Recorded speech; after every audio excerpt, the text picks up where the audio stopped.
There we go. Good morning, good afternoon, good evening, whatever time it might be where you are out there. Welcome back to the live stream. This is the Visual Studio channel. My name is Jeff Fritz, and welcome back to episode 4 of C# with CSharpFritz. This is a very beginner-friendly talk show formatted training session, right, where we're going to teach you all about getting started with C# with a wide selection of interactive tutorials, Q&A that we're going to be doing here live on Twitch.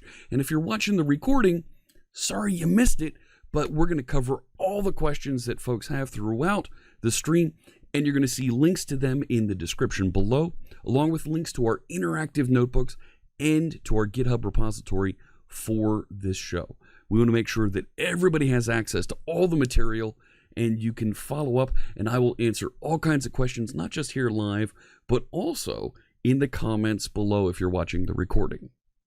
So I'm seeing that my green screen is having some fun with my glasses here today. Let me say hello to a couple friends that are here in the chat room. Let's take a look over there. Hello, hello. Let's say hello to Excite is here. Natsack is here. Amy Bill Chief. Mufana Blue, hello. Everybody's doing well here. Thank you. Black Eye, hello. And Phone My ATT is here. Lax1, hello to you. Stelzy is here. So good to see you, some of our friends, back for another episode. And today I want to talk about conditional statements. We've been building on our learning here about C#. We defined types. We talked about building classes, declaring variables. But this time, let's start writing some of those basic things that you do with code. Let's write some conditional statements. Let's write some loops and do some of that basic interaction that you expect to see with your code, that you're going to do to make decisions, to repeat processes over and over again, and we'll have some fun along the way, and maybe you'll learn a thing or two as we're going to get into some of the more advanced features, some of the more advanced. Let me couch that. Let me retract that. Get into some of the newer features of the programming language, including a little bit of pattern matching. I don't want to dive too far into it, but just enough to show you what it's capable of. Top Fuel, hello to you. Shy Sharp, good to see you. Phone My ATT asks if I prefer Jeff or Fritz. My friends call me Fritz. All right, there you go. And my kids' friends call me Mr. Fritz. See how that works? See? That's a thing. Adderson Angel, good to see you. Hello, Adrienne. Is that Adrian? Help me out with pronouncing that. Hello, hello. Musical Bookworm is here. Good morning to you. So I want to make sure, that we have a good time here, and we write some code, and everybody has an opportunity to ask questions, and you'll even see the questions pop up right over here as we go through our discussion today. That reminds me, I forgot to launch the featured chat is the tool that we use in order to present those questions live here on stream. I'm just going to get that booted up so that we can keep an eye on chat, and I can pop messages in there right away. And as well, I'm going to get some music started here in the background. This is Stream Beats from our friend Harris Heller, and this is from a playlist called Synthwave. And this is intended to be some music that's tech, that's a little bit groovy, that we can listen to in the background. This is music that is copyright free, available for folks to use on streaming, YouTube videos, and just have as background music without any kind of concerns from rights holders. So I'm going to start some of that playing here in the background. Thank you so much, Harris. We appreciate you letting us listen to your music and share it here in the background while we write some code and learn together. This first song is called Hazel's Comet, and I'll let this ride in the background. How's that? Too loud? Too quiet? I think we're good right about there. Adrian is how you pronounce that. Fantastic. I will remember that going forward, Adrian. Appreciate it. We have a GitHub repository that we use here on the channel for this show so that you can get in and you can participate, ask questions. We're building out an FAQ out there in the wiki, and we've also got all of the source code from all of the samples from every show out there. I'm going to share this link into... It is too quiet? All right, I will push that up just a smidge.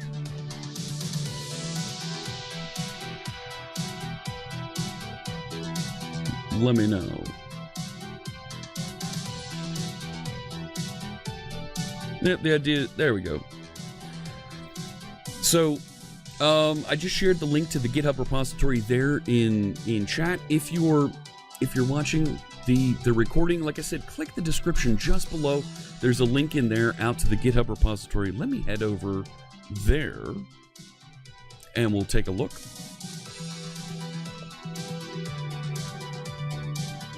Here we go. So here is our GitHub repository, so that we can learn about C# together with me. So it's in the CSharpFritz organization. It's inside my repository right now, and it's called C# with CSharpFritz. Check out the links, and of course, if you scroll down here, we've added some additional entries if you want to run the notebooks locally. If you want to know a little bit more about our community and how we're going to manage our community, there is a contributor covenant and a code of conduct that we use for this repository, so we can make sure that everybody's friendly and interacting with each other politely. And of course, all content for this video series is made available to you free of charge, open source, using the MIT license. Oh yeah, it's supposed to sound a little bit like 80s power music. So, moving on, let's talk about session number 4. Let's talk about conditionals. Let's talk about looping statements.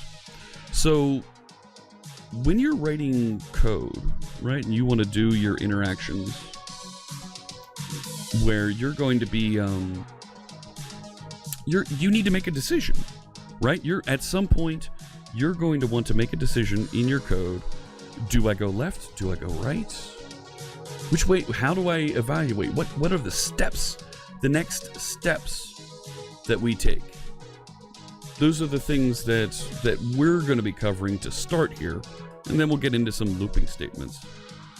FunMyATT is asking a question here in chat about how Jupyter Notebooks support third-party libraries. There is a plugin model there that's available that we're using, and you can, with .NET Interactive, you can request and you can have it. There's even a link here in the repository. You can have it use NuGet packages if you would like. There's a complete set of instructions over here with .NET Interactive, the technology that our notebooks run on top of. So, here's a couple more comments here. Good morning to Sam J0411 from, let me try and pronounce that, Tamaulipas, Mexico. Welcome in. Hello, hello. So, let me head over. I have the Jupyter Notebooks running locally on my machine inside of Jupyter Lab. There's Jupyter Lab. You see, I was working on more of these while I was getting ready here.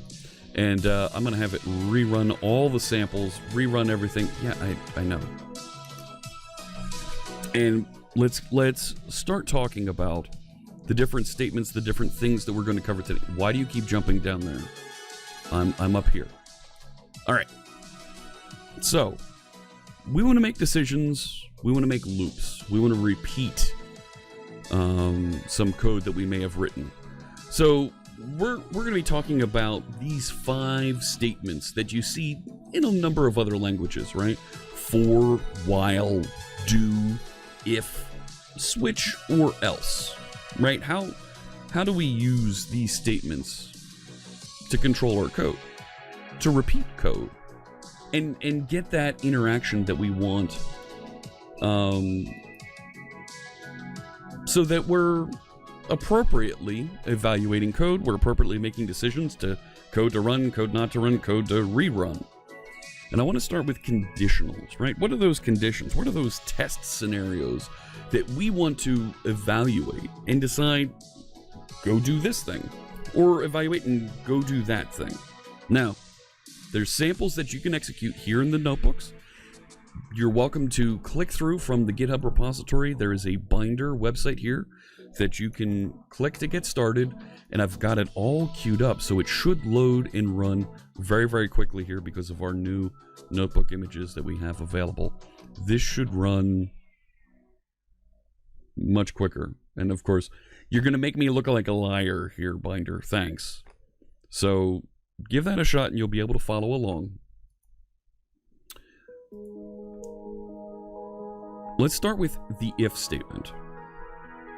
Yes, you're right, Stelzy. Conditional branching is a vital part of being Turing complete. So, Fisherin, I'm going to pin your question there and we'll come back to that later.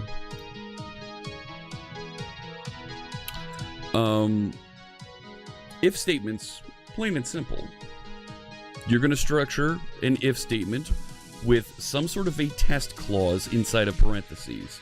In this case, we're going to take the number of seconds that are currently on the clock and run the modulus operator against it, right? Modulus says, tell me the remainder when I divide by this number. So take the number of seconds, divide by 2, and tell me what the remainder is. If the remainder is 0, well, then it's even. And let's output appropriately a message that says seconds are even. So I can run Control-Enter here, and you see it says seconds are even because the current seconds on the clock are 24. And I can run this several times by hitting Control-Enter, right? And you can see my hotkeys down the side there. And, right, it comes back and it tells me appropriately when it's even or not. Actually, it just tells me when it's even. It doesn't tell me the other side of that, right? It just tells me if it's even. And notice the commands we want to execute when this, inside the parentheses are required. The code that we want to execute when that evaluates to true are enclosed in curly braces, right? We want to make sure that it knows exactly the code to execute, and there it is inside the braces. Now, you can actually just put it on a one-line statement, right? So you can put it together like this. You can even wrap it like that. But there's a danger to this. And this is something that as a coding practice, you need to decide what makes the most sense for you in your code that you might be writing and you might structure. So if I write a one-line statement here, that reads very easy, right? This is very easy for me to read for my human eyes. But for my human eyes, putting these next to each other looks like they're related. But the computer, when it evaluates it, when the compiler evaluates it, sees the second statement down here. This will always execute. It sees that as outside the if. You may have tabbed it over.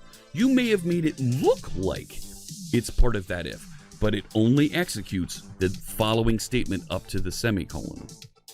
After that, right, it looks funny. It looks confusing. Okay?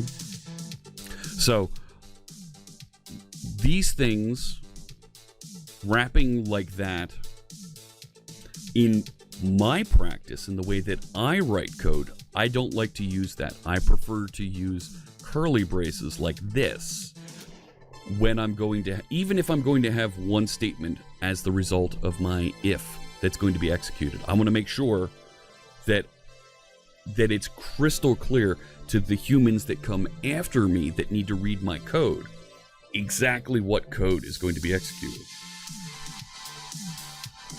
I see a number of other questions here coming in. Let me pause for a second and I'm going to reflect over these. Looks like some of these aren't related exactly to the work that we're doing right now. Is that Panucos? asks, why am I not seeing my featured chat for Visual Studio? Go ahead, try and reload that.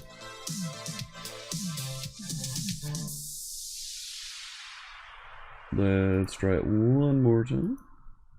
There it is. Is this the Visual Studio Notebooks feature?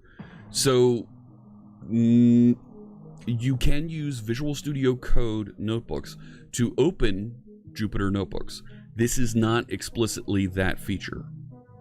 This is a Jupyter Notebooks thing so that you can run it in your browser. You can also run it with Visual Studio Code if you would like. Okay. Ordinary Boy 98. We're not going to cover that today. That'll be in another episode that we will cover generics. That is not in our discussion for today. Probably in the next, looking at the schedule going forward,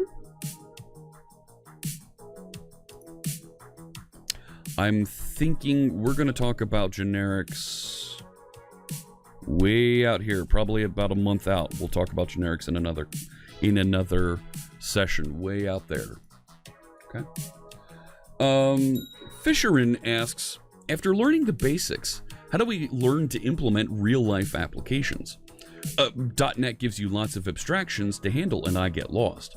So at this point is where once you right, we're covering just the basics of the C# programming language. At this point, once you know the language, that's when you're going to want to take a look at doing a workshop for how to use the various user interface frameworks. And I have a number of workshops on my YouTube channel, youtube.com/CSharpFritz. I occasionally host those workshops live on my Twitch channel, twitch.tv/CSharpFritz, and you can see them there. There's lots of other YouTube videos out there where people assume you know the C# programming language, and they will walk you through building a real-world Windows desktop app, web application, these types of things. This is next step, and this is what I see as the content for Season 2 of this show, where once we get on the other side of the basics of the programming language, we'll decide a user interface framework to discuss. And I have an issue open over here where I'm asking for folks to put in a note here, give us a thumbs up on the various user interface frameworks that you would like to see as a follow-up here. So this is intended to be basics about getting started with the language. Those next steps will be Season 2, Season 3, and we'll come back around Season 4, might be a refresher, getting back into the basics of the language.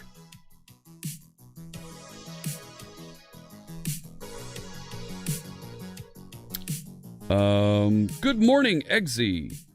If you want to learn about software architecture, that's another much deeper discussion that we're not going to cover here on in this series with this season. Software architecture is a little bit further down,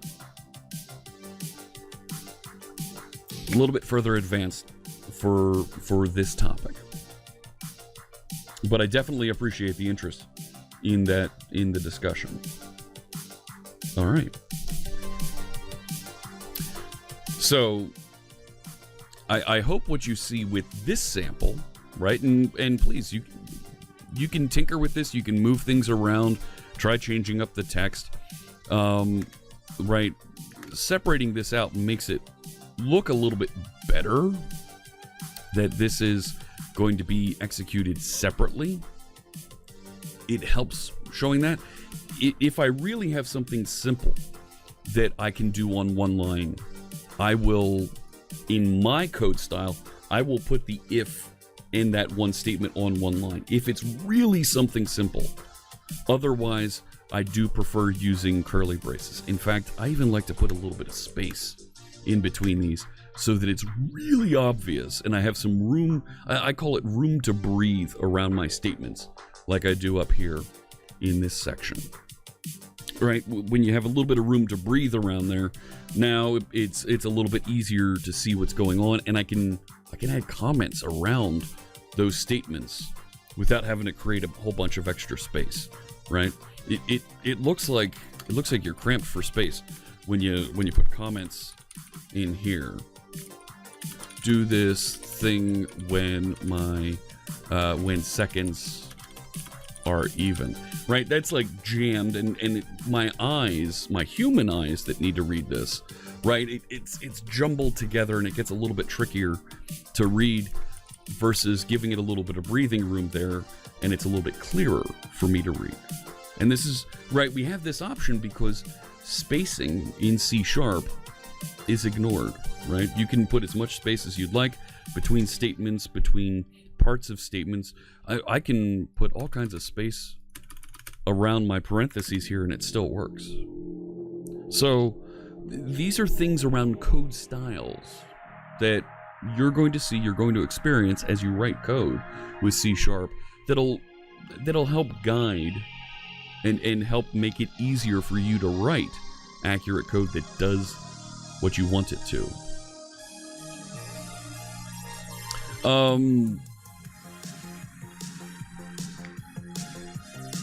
Let's see what I see. A couple questions coming in here. Okay. No, I think we're good. I think we're good to keep going here. So I like giving that space to breathe in those statements. And down here, right, when you wrap like this, is a preference that I don't like, but you can do. Okay. Now that's great. We've done the if test. If this is true, do this other thing. Well, of course, there's else and else if additional testing that you can do against further conditions to evaluate and do other things, create very complex branching inside of your code. So we can do something like this. So now let's grab the number of seconds, and if the number of seconds divided by 2 has no remainder, well, then it's even. Else, if the number of seconds divided by 3 with no remainder, if that's true, well, then the seconds are a multiple of 3. Otherwise, seconds are neither even nor a multiple of 3. So you can use the else if statement here to chain on to the end of that first if. Here's another test scenario that I want you to evaluate. And you can continue adding those. If you're going to add a catch-all else statement at the end, I'm sorry, if you're going to add another catch-all else statement, it must be the last branch here. So when I execute this, current seconds are 41, and the seconds are neither even nor a multiple of 3. Now, like I said, you can't, right, if I want to move this, right, if I move this up here, well, that doesn't work, right? I'm going to get some errors. You can't start this and then do an else if afterwards. It has to be if, else if, and you can have multiple else ifs. So if, else if, else if, else if, else if, and end then with an else, right? So if I back that up, right, I can add another one in here and make this %5. Seconds are a multiple of 5, right? And right, it'll eventually, I missed it on 25. Will I get it on 35? There we go. Seconds are a multiple of 5. And you see that I have these, right? I can add as many branches as I'd like. I can delete branches, right? And make it just a simple, let's put comments there so I don't delete anything, right?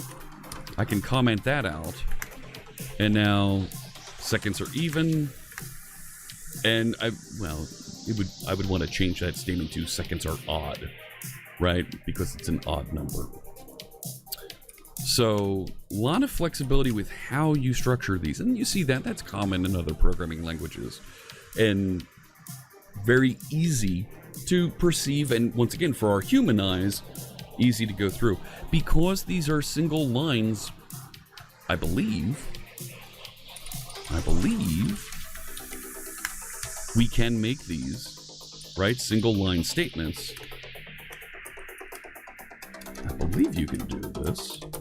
Let's see. right? So if I do it like that, I'm missing a parenthesis. Where am I missing it? Display, else if display. Oh, I got rid of the... Yeah, I got rid of the seconds. This one. Right here. Right? And I don't need that one. There we go. So... right, you can do this, and there are folks that if you are going to take this single line approach, they would say, well, get these lining up. Once again, space is optional in how it's evaluated, and now it's really clear exactly what's happening there. I see a couple more questions here in the chat room. Let me take a look over here at these.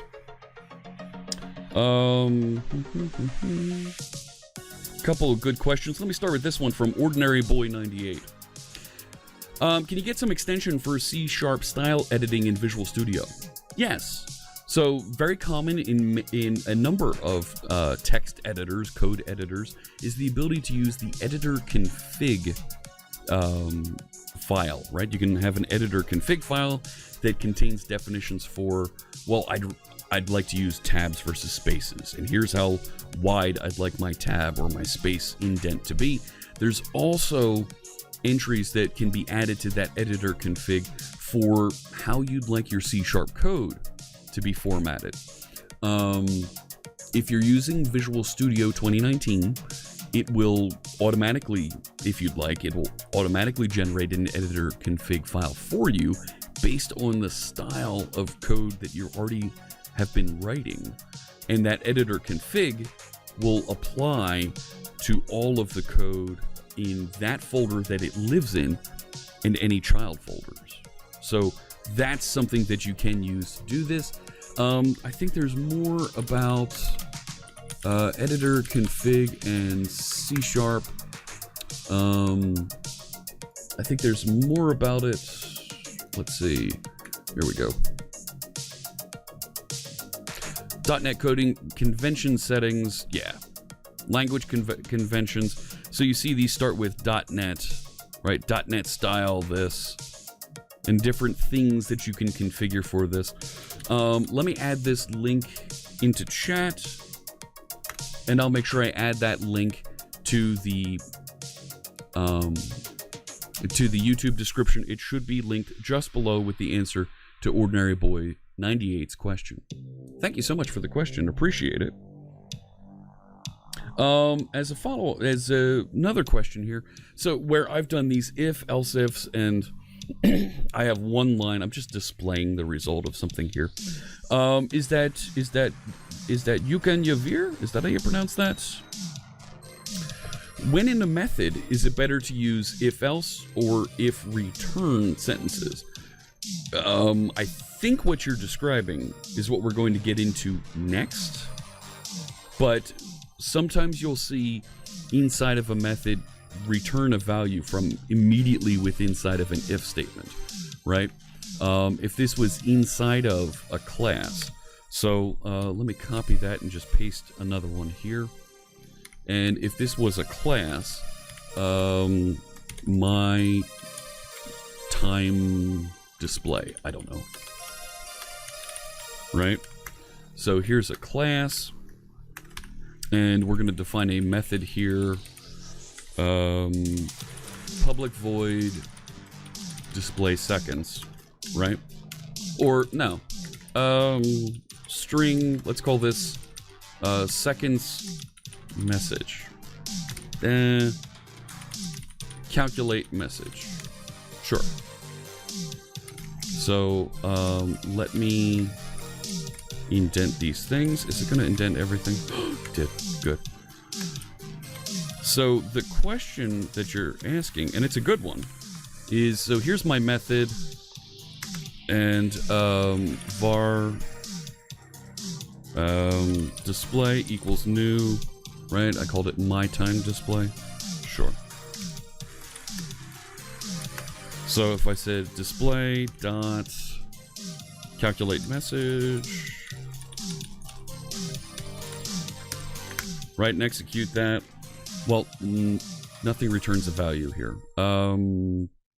Change that to void for right now. So it's returning, right? It's doing the display here. If I had some sort of an out value,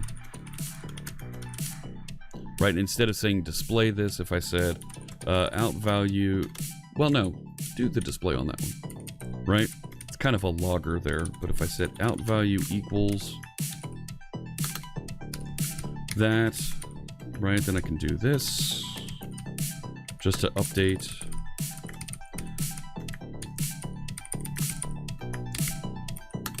Right, and get rid of these ones. Right, and down here at the end, I'm going to return that value. Oh, I forgot to change that back to string. So now it says current seconds 45, and it didn't, it should have returned some, oh.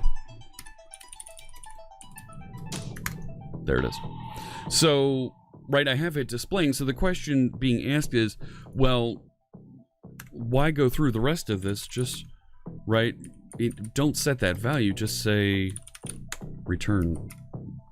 Oh, come on. There we go. Right? Don't set that value, just return it directly instead of continuing through. This is when you start returning values from inside of an if statement like this. Now you're going to be running into an interesting and sometimes challenging interaction where you now have 4 additional exit points from this method, right? We learned about methods over the last 2 episodes, but, right, I've got 4 different places that I could exit this method, and for me, when I'm going through and debugging, I'm not entirely sure which code is entirely executed, because now I need to explore all of these different exit points. So that can be a challenge. Nothing says you can't do this, but for coding standards, the way that you write code, this might be a little tricky to manage. It might make sense to do that short circuit exit now. It might not. It's going to be up to you to decide how you want to do that interaction. Because since I'm doing all of these return statements up here, I actually don't even need that return statement or these, right? Now I can actually short circuit and make it look like that. I forgot. I chopped off one last curly brace there. And now I have 3 exit points and the 4th down there at the bottom because it didn't match any of the top. Well, here's the other processing that I'm doing. Sure, you can do that, right? It's all a question of your style that you write code, what makes sense for your engineering efforts. Because when you make a change like this, when you have it in this syntax, not only have you created these 4 exit points, but when I want to extend this method, when I want to add new features to it, if I want to do additional processing, well, right, if I want to do additional processing before I return the value, now I need to do that additional processing inside of each one of these, right? So there's questions that you need to cross, you need to figure out as you decide how you want to structure your methods, how you want to do the interactions. So, you never thought about one ifs, you always drop them below. Yes, right? Some more questions coming in.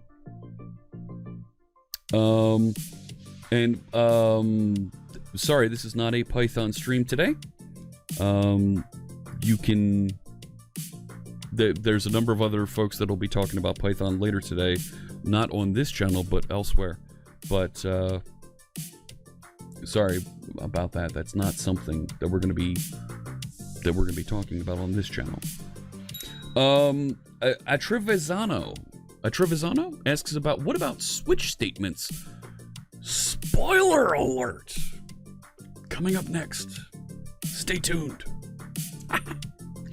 But similarly, Viral Flows asks, does if else and switch have the same performance? Is it safe to use switch case? Performance, if you were to use the same similar syntax using the same branching, is going to be negligible. Is it safe to use switch case? Yes, it's always safe to use switch case, and we'll see that in the next segment. But performance is negligible between the two. Should be the same. So, no problem at Trevisano. I appreciate the looking ahead and suggesting, ooh, because what you've done is you've validated for me, haha, I put these in the right order. I have the correct content here in the right order for us. So thank you. I appreciate that. And if you are using the Jupyter Notebook on Binder, you're welcome, of course, to scroll down and check out what's next, and you'll see we're going to write the loop section live on the broadcast. Okay. Moving on. So that was a good question about the exit points. Very good question, and I almost feel like we want a session dedicated to class design and method design, right? Once we know how to use the programming language, I think there's maybe a series we want to do of 2 or 3 shows about class design practices that we should probably dive into. And that would be a little bit further out. What makes good class design? Solid principles. Yeah. Let's mark that as a future show idea, because we are getting a number of class design types of questions, and that's absolutely something we should look at in the future and figure out how we want to bring these together.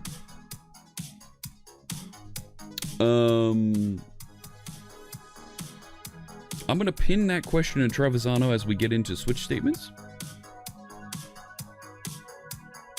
You're right, Stelzy. That is a very good point here. Many loops and if or switch statements are rewritten and optimized by the compiler. Don't optimize prematurely. Optimize first for your human eyes, because there's other developers that are going to read your code at some point. It might be you a year, 5 years in the future, and you're going to need to rewrite your code, and you're going to hate yourself because of the code you wrote. It doesn't matter what code you wrote. It could be the most beautiful code ever developed, ever written. You won't like it. It doesn't matter. It happens to everybody. They look at the code that they wrote at some point in the past and they'll go, man, I should have written that better this way. Because you learn, you evolve as a developer, and you make different decisions compared to what you used to see. And other teammates, other folks that maybe work on your open source project, the project at your employer, and they'll look at your code and they'll say, why'd you make that decision? Don't optimize prematurely. Optimize for the human eyes that need to read your code first. I like Phone My ATT is called saying if you have too many of these, you end up in if-else hell. Yeah. Right? Too many of these statements, those branches that you now need to test and figure out and have your human mind debug, right? Because the debugger might come back and tell you something you weren't expecting, right? Maybe this is a 1 and it's not behaving appropriately. Wait, no, seconds aren't a multiple of 3.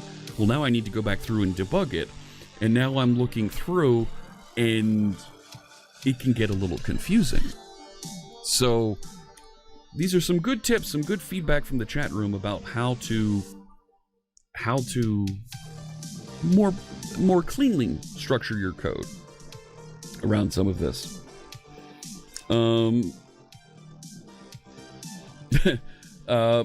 Is that Panukos says, true, looking back on their first app project from 3 years ago, and Yeah, it doesn't matter what you wrote. You're not going to like it. It doesn't matter. You're going to be like, wow, why did I do that? Because you did. And that was what made sense for you at that point. So, you can also chain together statements using the logical or and the logical and operators. So the vertical pipe is used for an or. The ampersand here, ampersand, is used for an and operation. Okay? So, let's take our little seconds example here and let's push this out a little bit further. Let's test for both a multiple of 2 and a multiple of 3. So, if seconds divided by 2 have 0 remainder, and seconds divided by 3 has 0 remainder, then seconds are even and a multiple of 3. Else if seconds divided by 2 has no remainder, it's even. Else if seconds divided by 3, no remainder, is 0. Seconds are a multiple of 3. And we can add other statements onto there if it's a multiple of 5 or a multiple of 7 by using our or vertical pipe operator to separate. And execute that, and you'll see it's even. It did not pass both halves of this, right? True and false is false. So this is true, so it evaluates and outputs that. And I can continue testing here, and we can go through and see exactly how it would evaluate. And of course, right, maybe you don't want to keep pressing return here, right? Just hard code what the number of seconds are, right? Just hard code it. So this way I'm trying to get it to randomly choose something in here, but you're welcome. It's your notebook when you go through and try this on your own. Tinker with it and try some of these different statements. But I think what you are seeing here is, right, we can start to get very complex in our interactions with these. Now, something that you'll see a lot of C# developers do is they'll start to use the short circuit operators where you put 2 ampersands, where you put 2 vertical pipes. This is the conditional logical and. You'll hear folks refer to this as the and also operator, right? Visual Basic, it's actually called and also. So what this does is it short circuits. Evaluate the left side when you use the two ampersands next to each other. Evaluate the left side. If that's false, don't even evaluate the second half, what's on the right side of the operator. Stop processing, return false right now. If it's true, evaluate the right side and return the result of the right side. So let's look at this. So now I'm going to write a method called multiple of 3. This time we're going to return a Boolean to indicate seconds divided by 3 is 0. It has a remainder of 0, right? It's a multiple of 3. And I put inside of here a little display statement that says multiple of 3 was called. This way we can see when we evaluate this. There we go. Current seconds 26. That's an even number, so it's going to go and evaluate multiple of 3 and decide, is it a multiple of 3? It evaluated it and came back false, so it didn't output any additional information. So here, 47. 47 is an odd number, so it didn't execute multiple of 3. This is false. Stop processing immediately, right? And we could continue. There we go. Current seconds is 0. Multiple of 3 was called. Seconds are even and a multiple of 3. Yeah, 3 times 0 is 0. So, phone my ATT, you're right. It's best to return early, right? I've stopped. I'm not even evaluating the second sign. I'm not even evaluating that additional code. I've short-circuited. I know immediately that this is going to be false, so there's no reason to continue processing, right? You saved a couple processor cycles by not going into that other method. It's an optimization that you can do, and a lot of folks, when when they don't care if the second side is evaluated, we'll use the double operator here. And the same works with the OR, the conditional logical OR, double vertical pipe, sometimes referred to as or else. Okay? So, evaluate the left side.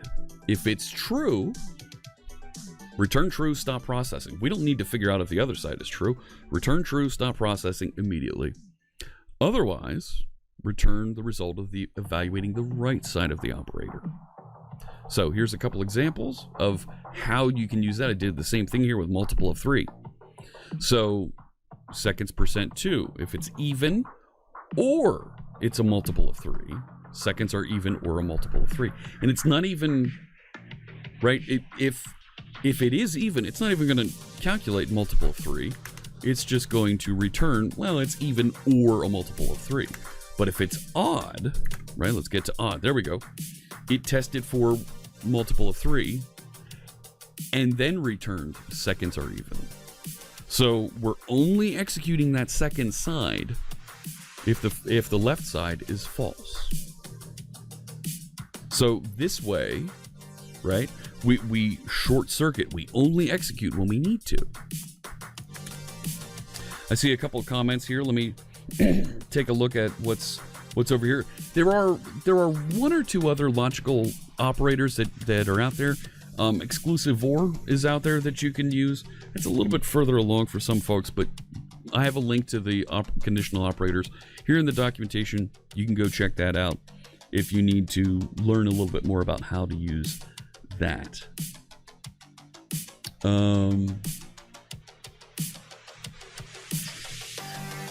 That's right, Viral Flows. A single pipeline is enough for an OR condition, but it will evaluate both sides of the OR. So it will always do that. So if I change this to a single pipe, it's always executing the right side, right? So multiple of 3 is always called. Even though it's an even number, we're saying even or a multiple of 3, it still executes the right side.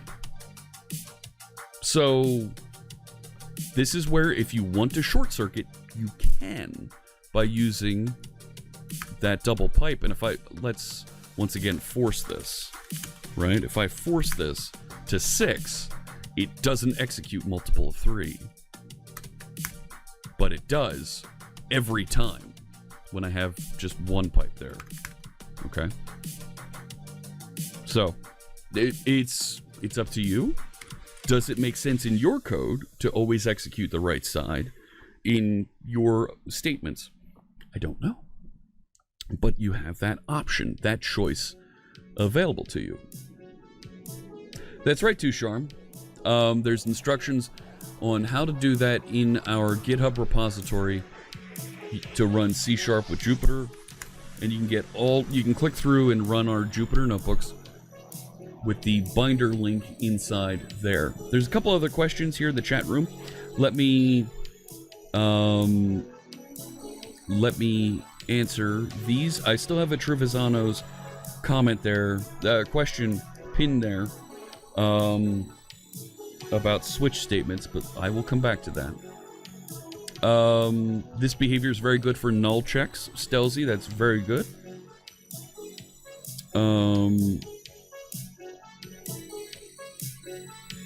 I'm going to just pin a couple of these questions here, and we'll go through them. Yeah, I'll put some of these comments on the screen also. Very good points here. Mara Corvus, I love that comment. Keep mental juggling to a minimum. Mara's spot on here. Keep your mental juggling to a minimum for anybody that's reading your methods. Absolutely. Right? Writing code, writing with a programming language can be a complex interaction. There's a lot that you have to keep in your mind and you're figuring out as you're writing code. And quite frankly, the person coming after you that needs to read your code might not be as clever as you. They might not be as smart as you. They might be smarter. Try and make your code as easy to read as possible. Make it as simple and straightforward for the next human to be able to interact with. That's a fantastic point there, Mara. Thank you so much for sharing that. The music we're playing today, this is Stream Beats by Harris Heller, and we're listening to the Synthwave playlist. There's some questions about Raspberry Pis, right, including this one from is this Georgie Porgy? What would be the best beginner language to code with Raspberry Pis for some electronics and robots?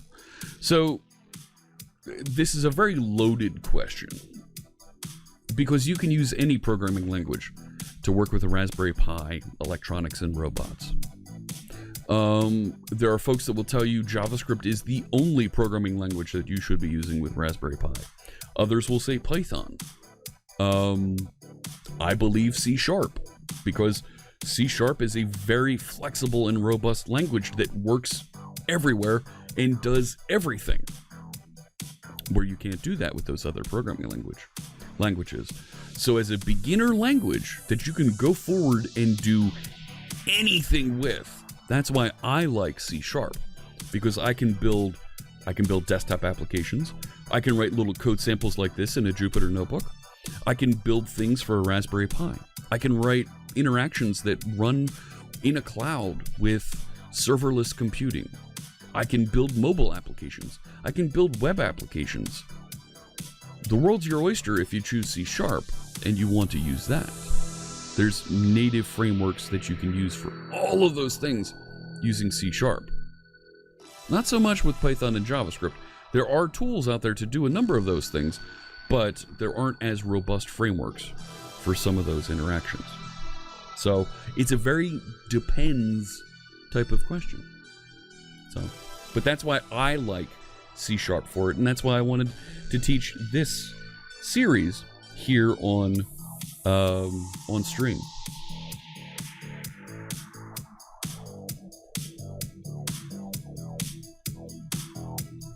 So folks that choose Python choose JavaScript. There is no compiling. It's strictly interpreted.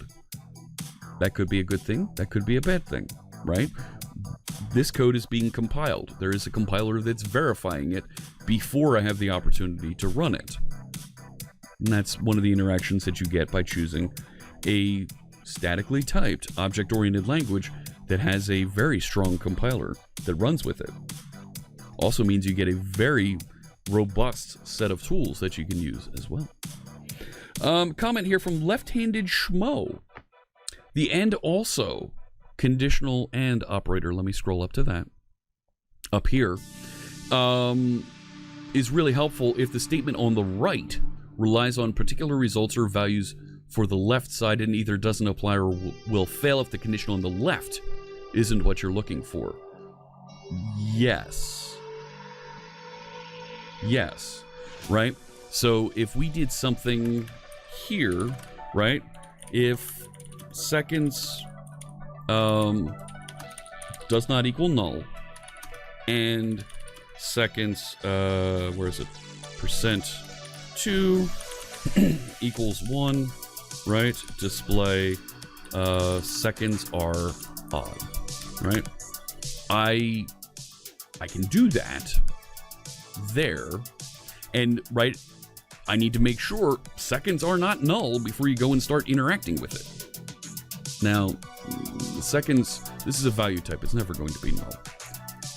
But, right, if you're doing that type of a check that I need to make sure that this thing is true first before I even attempt executing the second half of this.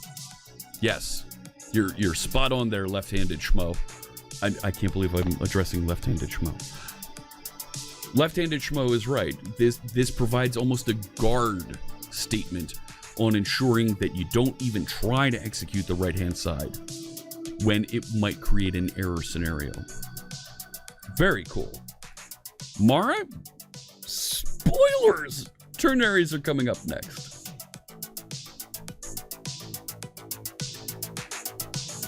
All right, let me continue here. A new feature that was added recently to the C# specification is called pattern matching. Now, pattern matching is a way for you to test that something matches a shape, right? Matches the shape and style of something, and you use this is operator in your testing process. You can optionally then assign that to a variable. So I can do pattern matching with my if statements here. So let's define an orange and an apple. Oranges and apples aren't the same, right? Oranges, I'm going to make juice. I'm making orange juice when I execute the make juice method. Apples, I want to make an apple pie. So I'll have a make pie method that displays making apple pie. And let's define just an object of type fruit, right? I can even make this a var here, right? And execute this. No, I can't. I need to make that generically an object. And I can say, well, I'm going to define a fruit that is a new apple. Well, if fruit is an apple, make pie. Else if fruit is an orange, make juice. Otherwise, I don't know what to do with this fruit. So, right, if this is null, I don't know what to do with this fruit.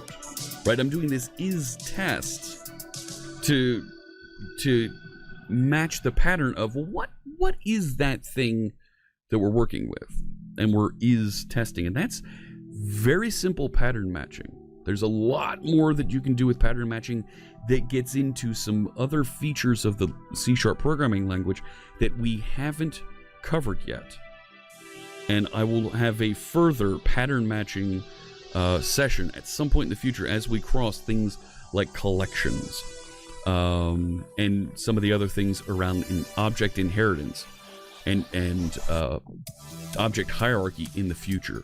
But I wanted to briefly show that you can do pattern matching like this with if statements.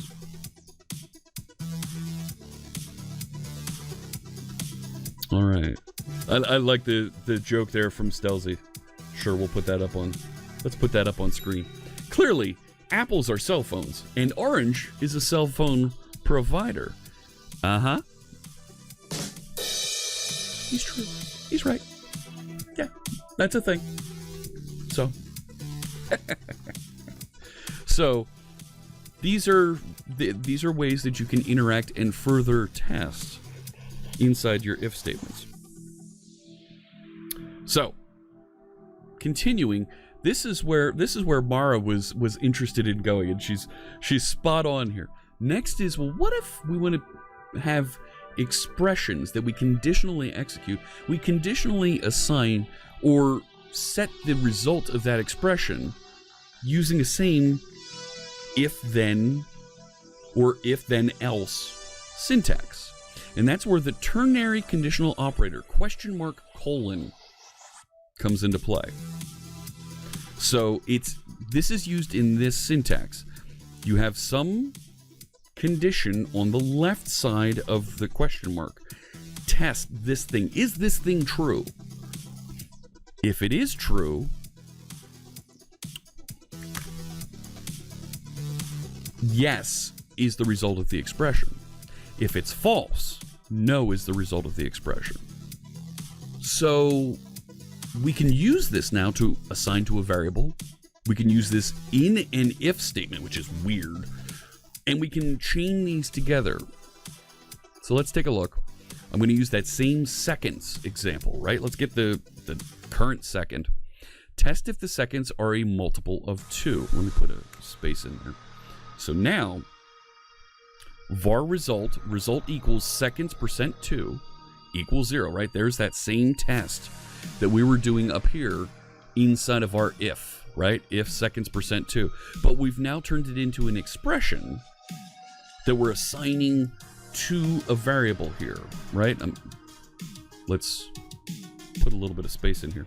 So if that's true, and I even added a little comment here, even is what we'll set to result.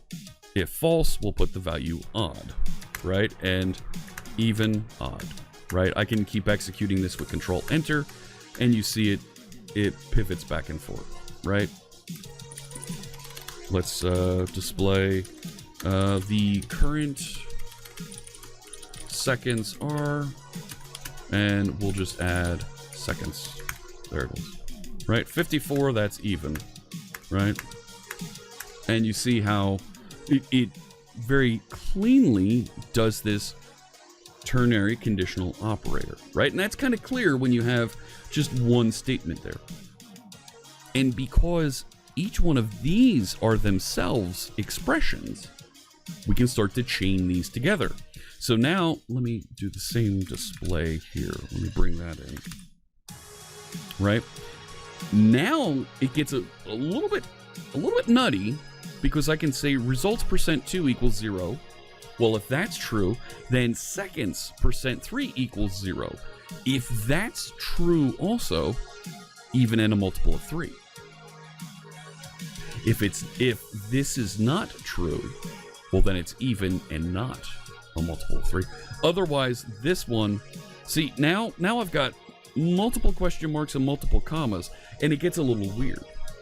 It gets a little bit tricky.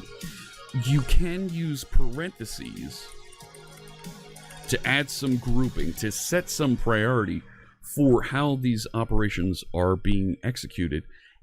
And actually, I want to put it there. And it also makes it clearer, once again, for my eyes, my human eyes, to evaluate this. Those parentheses don't do anything for the compiler. The compiler doesn't care. It sees that as a priority that it's going to execute as one unit. But it was already doing that anyway, so you haven't changed processing here. All that I've done by adding those parentheses is make it easier for me to read this, right? So be careful when you start to chain these together. Like I said, it can become unreadable. But on the other hand of that, there are some folks that think they're brilliant because they'll put a full line, 80 characters long, full of question mark, colon, question mark, colon, question mark, colon, colon, colon, question mark. I don't want to read that. That is so confusing for me. But for them, it makes perfect sense. It's all about supporting that next developer after you. Remember that. Yeah. Nested ternaries are a little bit... They're extremely powerful. But it can get just a little bit confusing, like I said, for the next person. So maybe you want to break this up, right? Maybe maybe I want to make this multiple of 3, right? And here, let's do this on another line, right? Maybe I do this, and I can take that and put it here, and I can now do, right, because it's an expression and display takes an expression here, right? I could do something like this and put multiple of 3, right?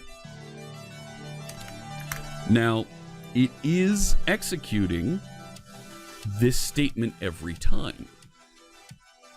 But I have made it a little bit clearer. I've also allocated additional memory. I've allocated another variable here. Okay. Not terrible, but for my human eyes again, easier to read. And I hope that's a little bit of a theme that you're picking up here, is you can write your code and structure it however you'd like, right? But make sure that other folks can read it. You can even, right, if you want to make this a little bit easier to read, we can put some carriage returns in here so that it's clear, right? A little bit of the breakup, and you can nest that and it still works because it's going to execute all through this as one statement until it sees a semicolon. So, right? Go ahead and tinker with that. You have the notebook.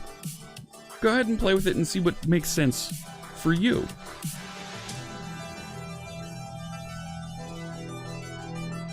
You might as well be using Excel ifs, says Coldfire. You're right. Yeah, right. It does start to look like an Excel if statement. If formula in Excel, if you're familiar with using Excel formulas. It is by no means pretty. You're right. Tinker with this, then never do it again. No. Figure out what makes sense for you and for the folks that you're going to be working with. Now, the next operator I want to talk about kind of fits in here is the null coalescing operator, the double question mark. So what this does is inspects the value to the left of the double question mark. If that value is null, return the value to the right. And you can combine this even with an equal sign to evaluate and assign that value if it is null, right? To almost default something. So you may write this type of syntax if we were to use the ternary conditional up top here. Test, if test does not equal null, we'll return test. Otherwise, do something else and set that value. You can write this. This is perfectly valid, but the double question mark makes it a little bit shorter and a little bit more concise. That's the same thing I'm saying twice there. Makes it a little bit more concise in how you're structuring your code. So if my value is the string test, I can say display my value, double question mark, it's null. Well, my value is test, so it displays test. If I change this to null, it returns it's null. It is purely syntactic sugar, right? This is something strictly for humans to be able to interact with and write shorter code. It does the exact same thing. There's no performance hit on using this versus that. But it makes it a little bit easier to read, and you may find ways to interact and write this and build some cleaner code on this. So, okay. Now, the next one of these question mark operators that I want to show you is the null conditional operator. This is an interesting one that I think is kind of fun. So it tests if the object to the left of the question mark is null and conditionally continues execution. And it was sometimes called, it was originally, colloquially called the Elvis operator because of the, right, you've got two eyes and a little bit of curly hair above it. So, let's set up a student object and public string name. So if we create a new student, and we'll name that student Fritz, display our student's name is, now by using s?name, it checks to see, is the student null? If not, continue processing. So if I change this like that, now I get our student's name is nothing there. Here's where we can chain this together with the null coalescing. So now I can do something like, well, if I didn't get a name, right, I can say student, or right, the student doesn't exist. Student is not assigned yet. And I can forget to put another parenthesis there. And it, one more parenthesis. There we go. Our student's name is student not assigned yet. Right? And we're juggling and we're dealing with that null appropriately, right? If I take this back, let's actually copy this so that you have it available. Right? So now our student's name is Fritz. The student does exist, so it just returns the left side. You got it, Lithics. The double question mark is the and then, right?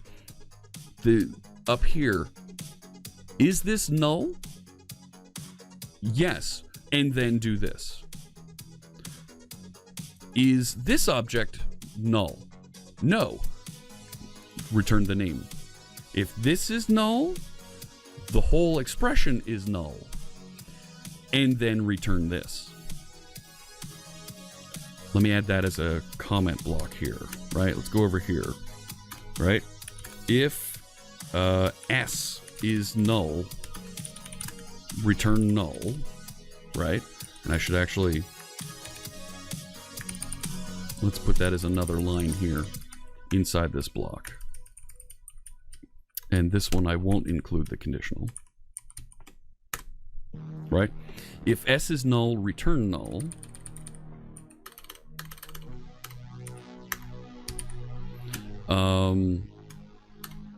Else, evaluate the name property. Right? And it doesn't matter what the name property is here, right? Name equals foo, still works. Right here, it's if S is null, let's say if S is not null, evaluate the name property, right? Else, return the string student is not assigned yet, right? So I hope you see the difference between the two, right?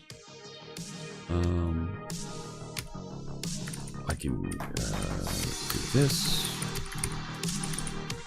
right? So comment that, try this, there it goes. And you see the difference between the two statements. So, once again, tinker. There's other things you could do there with the ternary statements to make that work appropriately for you. There is, so for those of you just coming in, there is a GitHub repository for our session today. There it is. If you click the binder, the launch binder button right here in the README, it'll launch the Jupyter Notebook that we're working on today, and you can get right in to where we are here inside of our code, inside of our documentation that we're working together. Is that Gabangang asks, do I manually type? Let me put that up.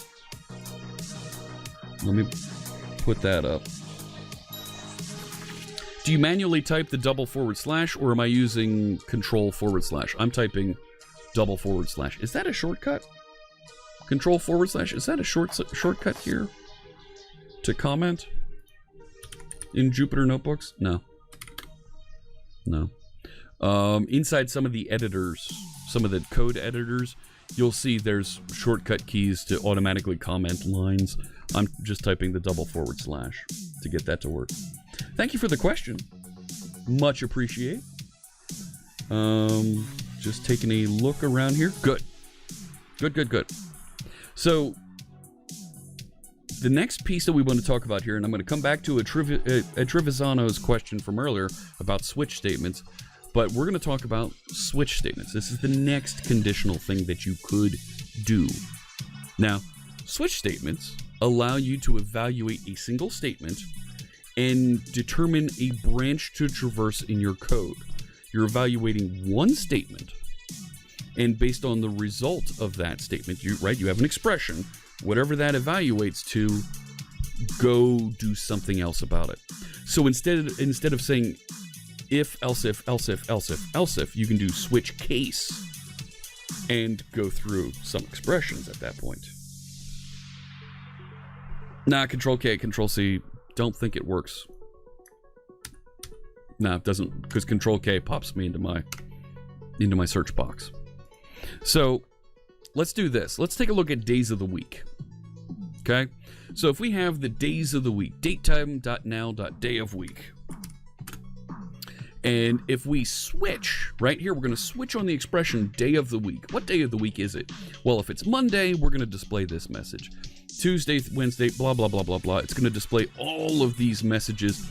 And if it doesn't know what day of the week it is, we have a default block down here. So we test that the result of this expression is a specific value. Now, it has to be something that is evaluated by the compiler and known at compile time in order for you to do this case statement. So case, whatever that value is, followed by a colon. It must be in that syntax.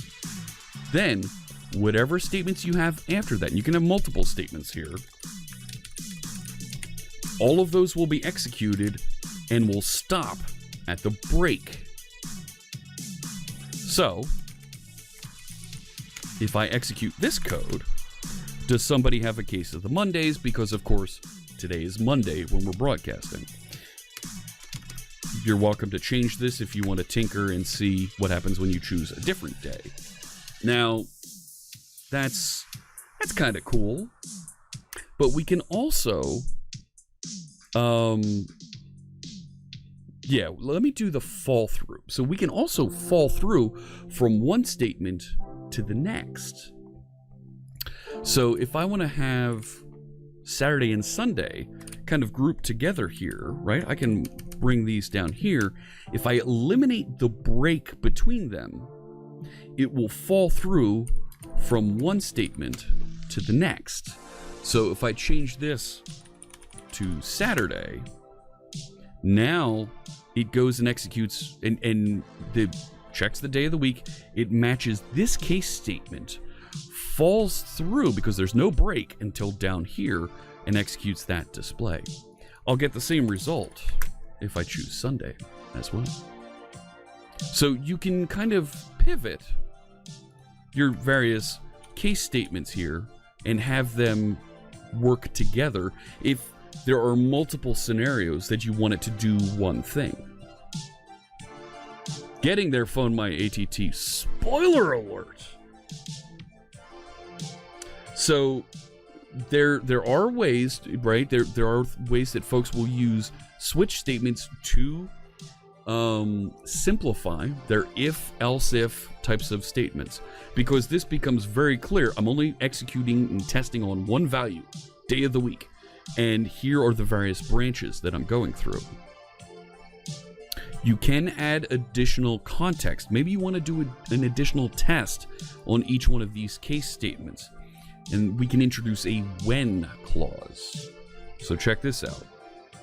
So we can say switch day of the week. If it's Monday, Tuesday, Wednesday, Thursday, or maybe it's Friday, when the hour of the day is less than 16, it's less than 4 p.m., work. If it's Friday, when the hour of the day is 4 p.m. or later, the weekend starts now. Go. Right? And here we'll do that same fall through where it's going to pop through. So work because it's Monday and it's 10:30 a.m. here, right?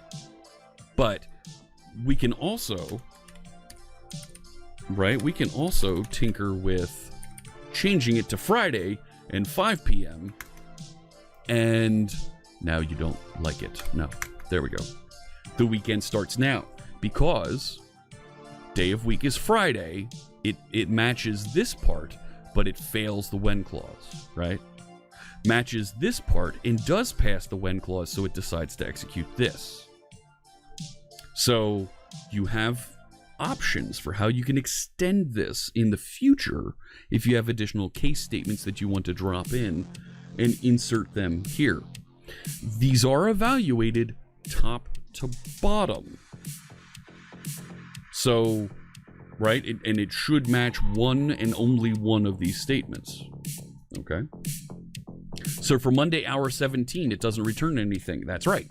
If I force this to, for Monday hour 17, it's going to fall through and execute here.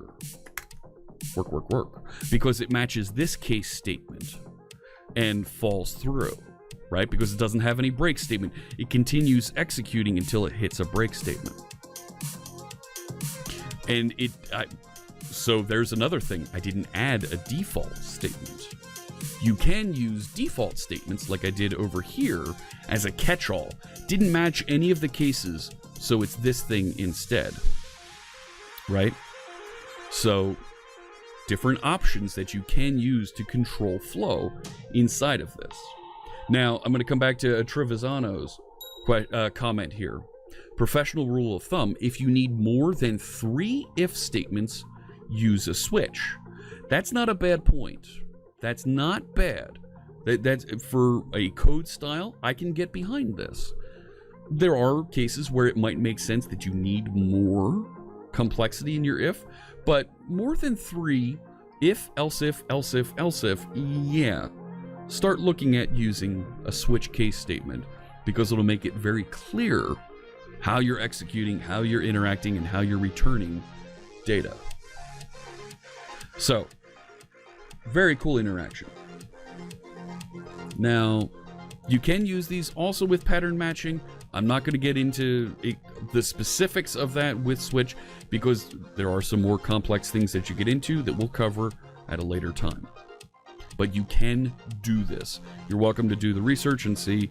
The syntax is linked up here if you'd like to click through and read the official documentation about how you can do that. A feature that was added in C# 8 is called switch expressions.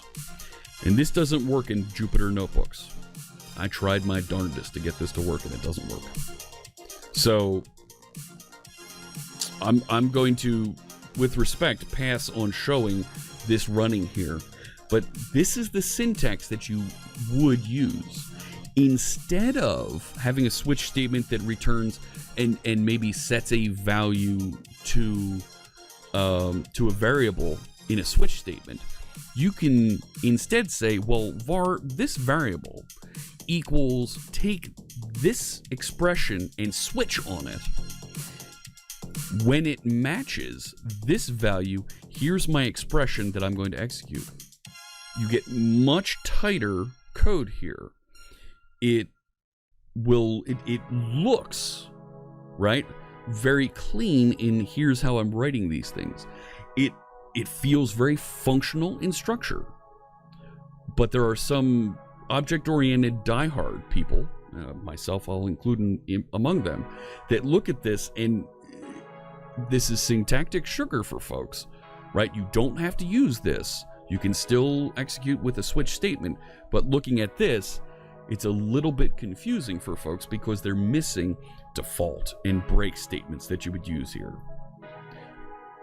This is only available as of C# 8, works in .NET Core 3 point something and later, so 3.0, 3.1, .NET 5 and later, and .NET Standard, I believe it's 2.1 and later, I think is what that should be. If I look at this, I believe it's C# 8. I believe it's .NET Standard 2.1 and later. I will confirm that.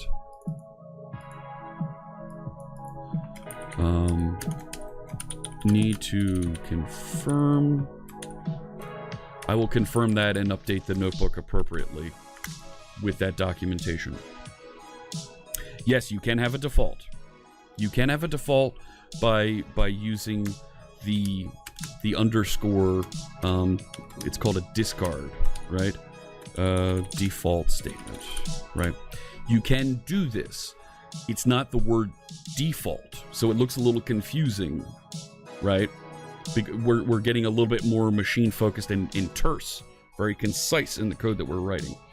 Possible, but, and you don't need to write break as well. It's a single expression on the right of the fat arrow, right, where expression bodied member is here on the right side, so you don't ever have to write break over there. So doable, but it can be confusing. It is a C# 8 feature, so that means it does not work in .NET Framework. Okay, .NET Framework being the framework that runs on Windows. .NET Framework 4.8, you may use it with ASP.NET Web Forms, you may use it with WCF, with Windows Forms, WPF applications, UWP. This is not available for those user interface frameworks. So WPF and Windows Forms, if you recompile them with .NET Core, you can do this, but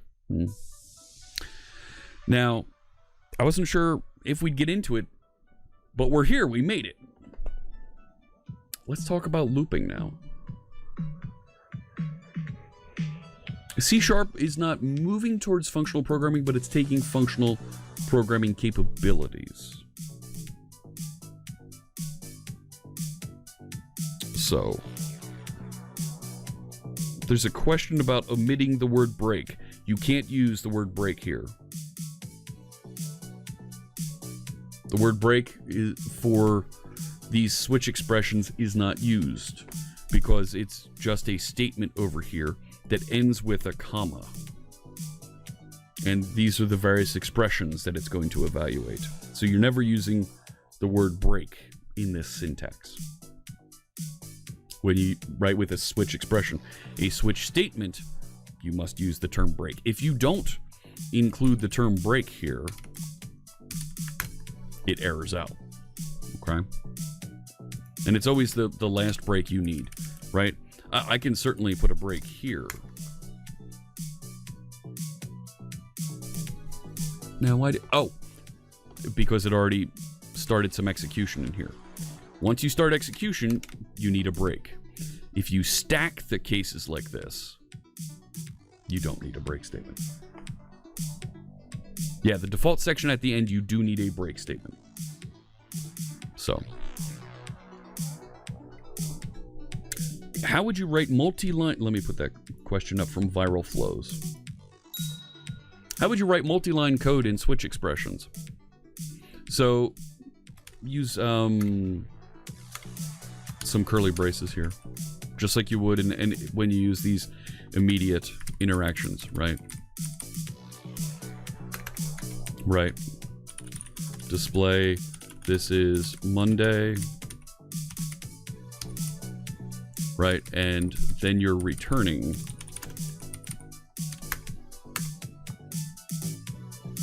I believe that's the way you can do that. I look at that and I say, you know what, you've kind of lost a little bit of the value of the switch expression here. And I would move that into a method instead. So that you end up with these very clear, just assigning values coming out of it. I believe that's the way to do it, is by adding curly braces. I will verify that and update the notebook appropriately. How to format multi-line expressions. Expression-bodied members. I will get that updated and in there for you. All right. Let's talk about loops. So we've got about 20 minutes left, 25 minutes left. Loops are, right, this is one of the basic things that you're going to do in every programming language. You're going to write some sort of a looping structure. So, right, for loops are typically in the syntax of, right, a normal for loop, right? You're going to initialize some counter. You'll see old school folks like me call that counter I, but it can be any variable name. And I is less than some end variable, right? Finally, you have the step for, well, how does that actually increment? Not I plus. It should be I plus plus, right? We learned plus plus increments and sets the increments by 1, sets the value back into that variable. So it starts off initializing the loop with I equals 0. Tests, well, is I less than the end variable? If it is, then execute what's inside the loop. When it's done executing what's inside the curly braces, increment the value by 1 and proceed through. Is I still less than that end variable? Yes. Continue executing the loop. So you would see, right, let's write a simple for loop. Var, let's put end at equals 5. I don't even have to use an end variable like that, right? I could say for var I equals 0, I less than 5, I plus plus, and I can say display counting, right? And if I execute that code, it displays counting 5 times. I can use my variable inside of here, and it outputs the value of that variable. Okay. That's not bad. Right? I mean, easy ways for me to interact with this. Now, you can make this whatever you want. The variable can be whatever variable name you want, right? Let's not do that yet. There it is. So it still works if I change it. But if I try to use that outside here, it doesn't exist. The counting variable is only available inside the curly braces. So you can no longer interact with it, right? When you get outside. Additionally, you can change what your step is, right? Maybe instead of incrementing by 1, I want to count by 2s, right? Get rid of that. Right? Now I'm incrementing by 2s. 0, 2, 4. It would increment to 6. Well, that's greater than 5, so stop processing. Right? I can make that 3, 0 and 3. Next one would be 6. Stop processing. So, right? Easy to interact and structure a for loop that does these types of counting. I can also count going down, right? And it will count going down. Start at 5. While the counter is greater than 0, subtract 3, and it counts down. This can be any arithmetic operation you would like over here. You could even call another method there if you'd like, right? But these can be expressions as well that you may want to have execute, and it will step appropriately. So let me do this. Let me copy that for loop. And let's undo. And I'll add it back in there so you can see. Oh, nuts. There we go. Loops can even count backwards. There we go. So it's kind of broken up. Okay. So, how do we do an infinite for loop?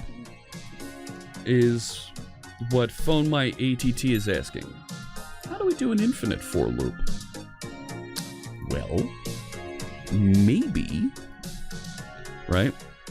And right, this is, gosh, you don't want to do an infinite for loop.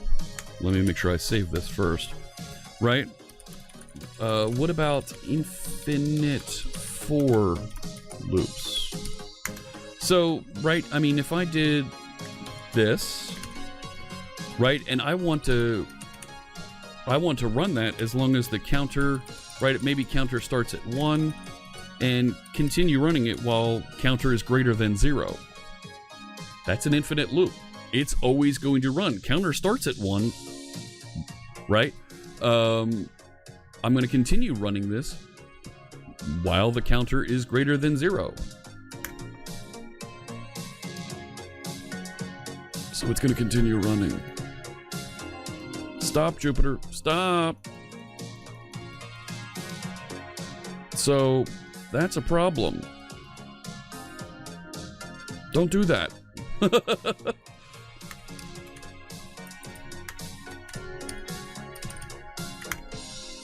Okay? So make sure this is an infinite loop. Be ready to kill your notebook with the stop button above. Okay? Let's go. So let's restart the kernel. And I broke the internet. That's right. No more internet. There we go. Saving completed. Should restart here in just a second.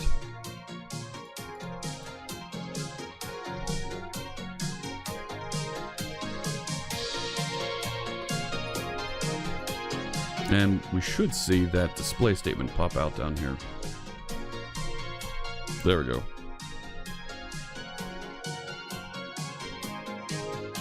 It's going to go through, see the little asterisk? There you go. Executed that. Yeah. So you can do this, and that might be okay if you have some other conditional code that you want to stop and break that statement. So, right, maybe I'm going to, right, I could do this, and I could put a thing in here, right? Your for loops can stop if you put a break statement in there, right? So I can do something like, say, if counter greater than 10, break, right? And now it executes. Whoop, counter's greater than 10, stop. And it stops there. So you may want to structure that for loop, right? Maybe this is if counter %100 equals 0. Oops. Double equals for the test. Now it's going to go through and do that. And until it gets to that scenario, it won't stop. So be aware when you can structure these, and you want to make sure that you break and stop appropriately. And you can do that with the break statement.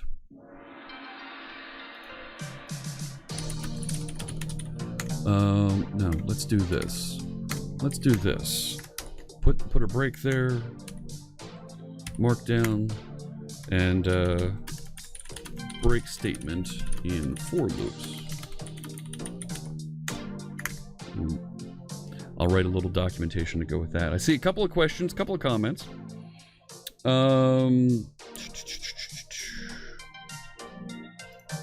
So, Curious Drive asks a question here. What happens if you decrement the counter in the for loop as one of the statements? Let's try it. So I'm going to go back up here. Let me go to this for loop. Tell you what, I'm going to split that.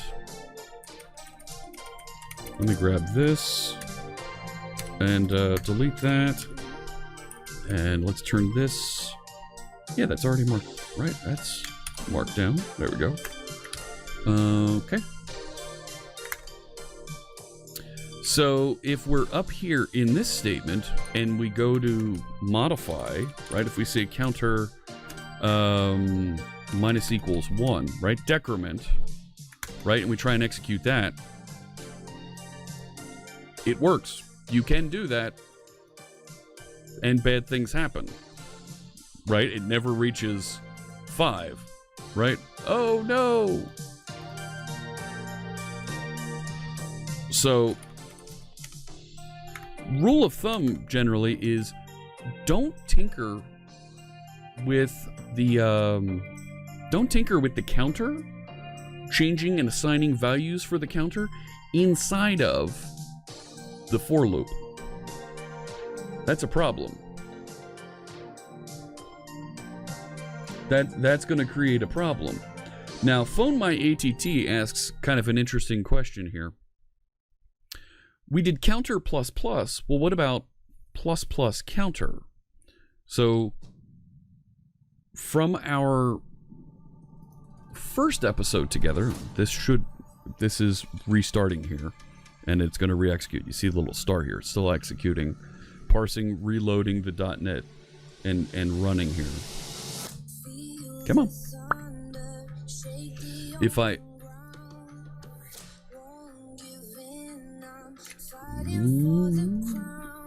You should not have come out here.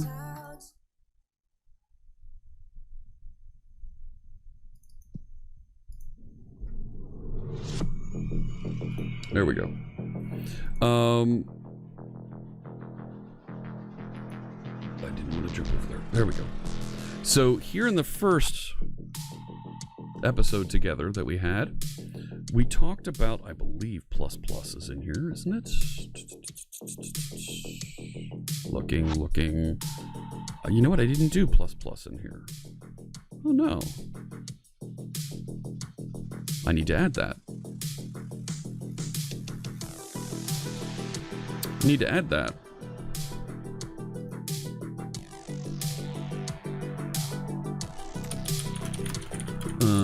increment and assignment operators, right? Plus equals, plus plus.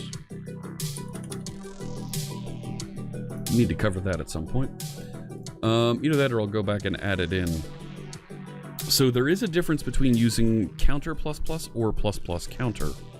And that has to do with when you're incrementing and assigning. So in doing counter plus plus, I'm getting 0, 1, 2, 3, 4. Because it's taking the value of counter, adding 1, and assigning. If we go the other way, we put plus plus up front, it adds 1 to the counter and assigns first. Now, for the purposes of this, it's no different, right? It's actually the same, but it's a question of changing the order of the operation, right? We're evaluating the value first before we're evaluating the value first and then incrementing it, or if we put the pluses up front, we're incrementing the value and then evaluating it, which I was expecting that to be 1, 2, 3, 4, 5, and it wasn't. So I'm not sure what that is.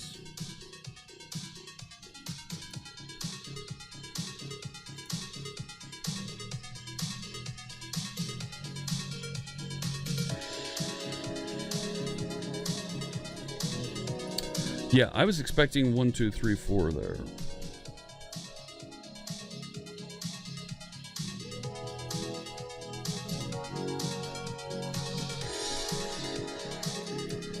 Okay.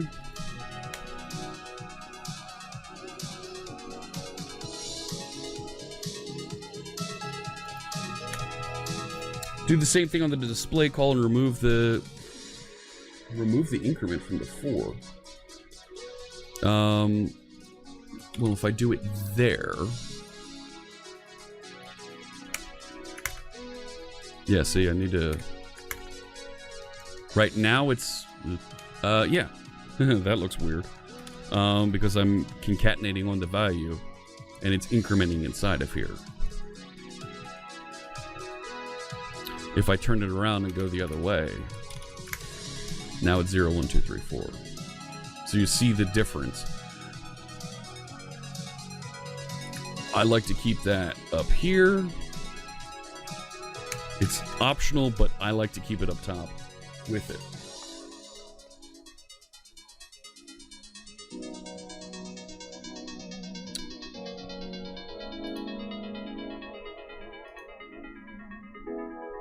Okay.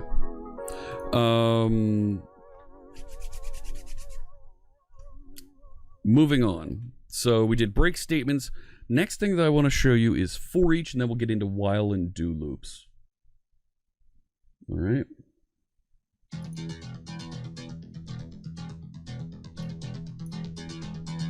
So for each, and we haven't gotten into collections yet, but for each is when you interact with a collection and you want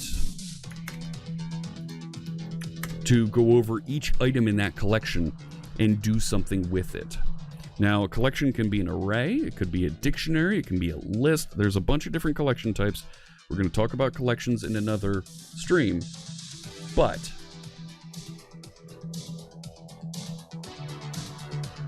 we're going to at least show you how to do a for each with this. Okay, so let's set up I'm going to allocate an array here. And I'll start with a simple string array. So we declare string arrays by saying new string, square brackets to indicate that it's an array, and we put values in here. So we'll put Fritz, Scott, Maria, and Jamie. Okay? And now I can write a for each loop that says, well, for each var name, and you use the in keyword, our names, and I'll be returned not a position, but a name inside in order from that array. So if I can say display name,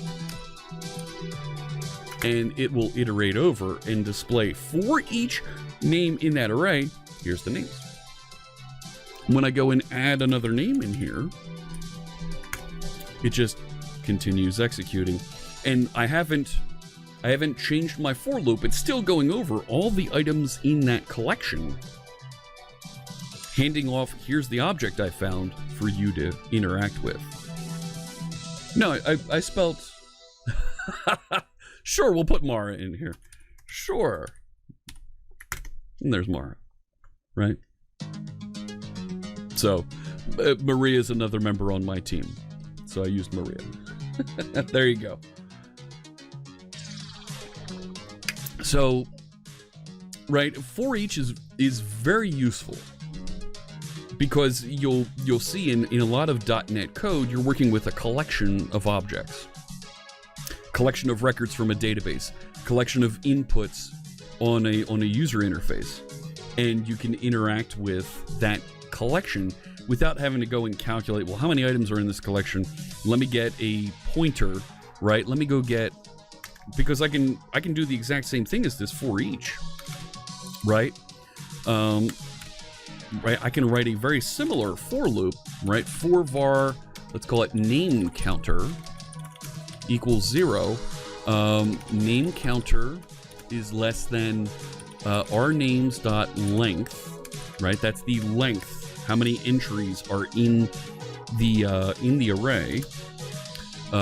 Name counter plus plus, right? And I can do, instead of display name, display our names name counter, and I get the same thing coming back. Can be done, right? But I just want to iterate it. I'm reflecting over, I'm inspecting each of the objects in the collection.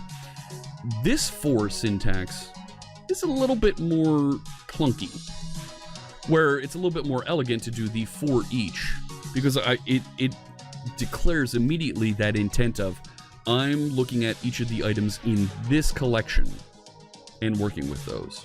That's right, Mara, you're part of the team now. No, I'm not going to iterate on a string. Oh, fine. A string is a character array. So, right, if we have a variable Fritz, that's a character array, right? So I can do the same for each, right? Var, and let's call this letter, right? Not ladder, letter. And now it iterates over each character in the string, because the string is a character array. I can do the same thing with the counters here as well. And instead of being our name's length, it would be string length, right? Call this letter counter name.length is the length of the string, and display name letter counter, and I get the exact same thing. Okay. Here, split that. Nope. Mark down. Strings are character arrays that we can also iterate over. Okay. So, yes, you can for each with reference items to modify them, yes. Yes, as long as it's a collection, you can do that. We're nearing the end of our time together. I want to make sure I cover while and do. These are very, very similar, right? But it's a question of when you do testing. So you can create a while loop here that says while some scenario is true, right? So if I say var counter equals 0, I could say while counter, right, less than 5, display counter. And it's going to continue doing that because I've created an infinite loop again. Because I didn't increment counter. Yes, restart. Oops.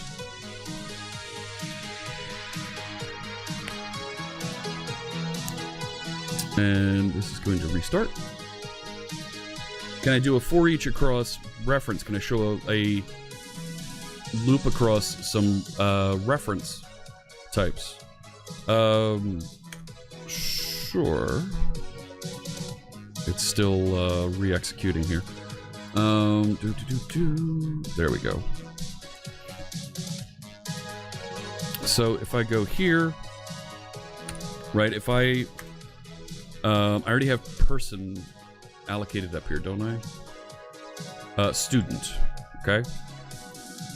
So if I say var students equals new student, right? And I allocate some students in here. Name equals Fritz. New student. Name equals Mr. Anderson. Okay. I can do a same for each across that. Var short in students. Right? Display student dot name. There you go. So you can go across those reference types as well. All right. This should be. Let me move that. It should be up here. Okay. So you can go across reference types. I'm doing numeric types because they're nice and simple for us to go. Not going into structs. Structs are going to be later. Structs are a way different topic. But we're testing with the while. We're testing at the beginning of this. A do loop turns this around and says, do this thing, then test at the end. Right? So we've moved the control of this so that it tests after the interactions. Now in this case, they're both the same. It's doing the same thing in both scenarios. But do while and while just move the execution point in which you're executing. All right? In which you're testing, I'm sorry. You're testing to decide whether to run this again. Right? So I'm not sure. I don't think that's going to. So I get 1, 2, 3, 4, 5. And if I move that up, yeah, I get the same thing. I'm trying to think of a way to show the difference between these two. I'm going to put together a demo that I'll put in here that shows the difference in execution between these two. The display function is inherent to the Jupyter Notebook. That's a feature that the notebook has that it's returning and showing us. We'll talk about for loops, aggregates, and selects with link when we get to link in our collections discussion later. We're not there yet. Not there yet. I appreciate the interest in doing some of this. I could show this by making counter equals 6. Sure, let's do that. Let's say counter equals 6 here. See, it's right. If I do counter equals 6 here, the same thing happens in both of these. Right? It still executes. Right? If I make counter equals 6 above, right? If I do that here, and I still make this counter plus plus, right?